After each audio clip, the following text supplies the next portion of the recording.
আসসালামু আলাইকুম, কেমন আছেন সবাই? আশা করি ভালো আছেন। আজকে চলে আসলাম টাঙ্গাইলের কালিহাতী উপজেলায় কালিহাতী বাস স্ট্যান্ডে। এখানে রুবেল ভাইয়ের দারুণ একটা হালিম এবং বট ভাজা পাওয়া যায়।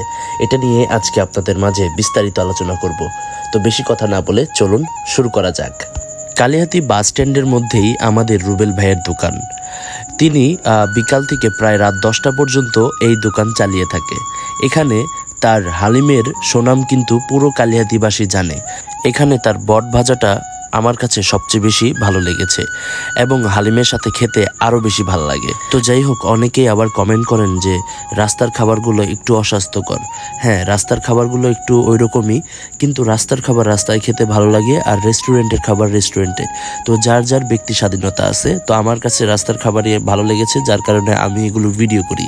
তো যাই হোক, এখন আমরা রুবেল ভাইয়ের দিকে যাই। দেখতে পাচ্ছেন এখানে কিন্তু রুবেল ভাই আমাদের বট ভাজা এবং হালিম মিক্স করে দিচ্ছে এবং এরপরে সালাদ দিবে, তারপরে লেবু দিবে, এরপর আর কি পরিবেশন করবে। এটা হচ্ছে 50 টাকার একটা প্যাকেজ। এটা যদি আপনি খান, আপনার প্রায় মনে করেন মুখের টেস্টই চেঞ্জ হয়ে যাবে। মানে অস্থির একটা লেভেলের ভালো লাগা একটা কাজ করবে। যাই হোক, রুবেল মামার কিন্তু হাতে জাদু আছে, কারণ হালিমের টেস্টটা অস্থির। আমি আশেপাশে অনেক দোকানের হালিম খেয়েছি, বট খেয়েছি, কিন্তু ওনার মতো হালিমের টেস্ট আমি কোথাও পাই নাই। আমি বলছি ভাই এটা রহস্য কি? উনি বলে এটা সিক্রেট, বলা যাবে না।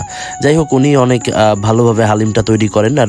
আর এখানকার হালিম প্রতিদিনই শেষ হয়ে যায়, কারণ যে পরিমাণে ভিড় থাকে, মানুষ প্রচুর পরিমাণে হালিম এবং বটভাজা এখান থেকে খায়, যা কালিহাতীবাসী সবাই জানে। এবং কালিহাতীবাসীর কাছে কিন্তু এই বটভাজা এবং হালিম খুবই প্রিয়।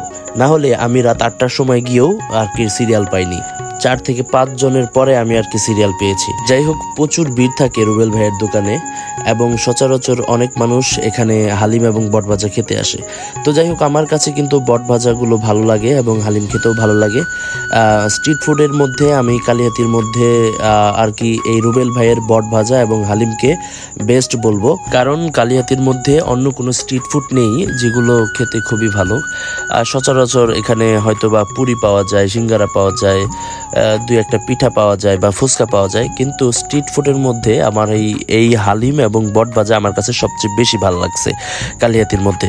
যাই হোক, আপনারা যারা কালিহাতীতে এসে এই বটভাজা এবং হালিম খেতে চান, তাহলে অবশ্যই আপনাকে আসতে হবে কালিহাতী বাস স্ট্যান্ডে। এবং বাস স্ট্যান্ডের পূর্ব সাইডে বল্লা রোডের একেবারে কোনায় রুবেল ভাইয়ের দোকানটি অবস্থিত। তো যাই হোক, আমার কাছে কিন্তু ভালো লেগেছে। আপনারা খেতে চাইলে অবশ্যই কালিহাতীতে চলে আসতে পারেন।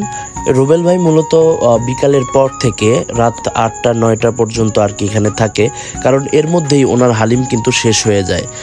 অনেক সময় 10টা পর্যন্ত থাকে, কিন্তু 10টার পরে কিন্তু আর পাওয়া যায় না। অবশ্যই আপনাকে সন্ধ্যার পর আসতে হবে রুবেল ভাইয়ের এই বিখ্যাত হালিম এবং বটভাজা খাওয়ার জন্য। তো যাই হোক, রুবেল ভাইয়ের সাথে অনেক আলাপ হলো এবং ওনার সম্পর্কে অনেক কিছু জানলাম, ভালো লাগলো। তো আপনাদের কেমন লাগলো ভিডিওটি অবশ্যই জানাবেন আমাদের কমেন্ট বক্সে। আর নিত্য নতুন এরকম টাঙ্গাইলের মধ্যে বা টাঙ্গাইলের বাইরে ভালো ভালো স্ট্রিট ফুডগুলো সম্পর্কে জানতে অবশ্যই আমার পেজটি ফলো দিয়ে রাখবেন। ধন্যবাদ সবাইকে।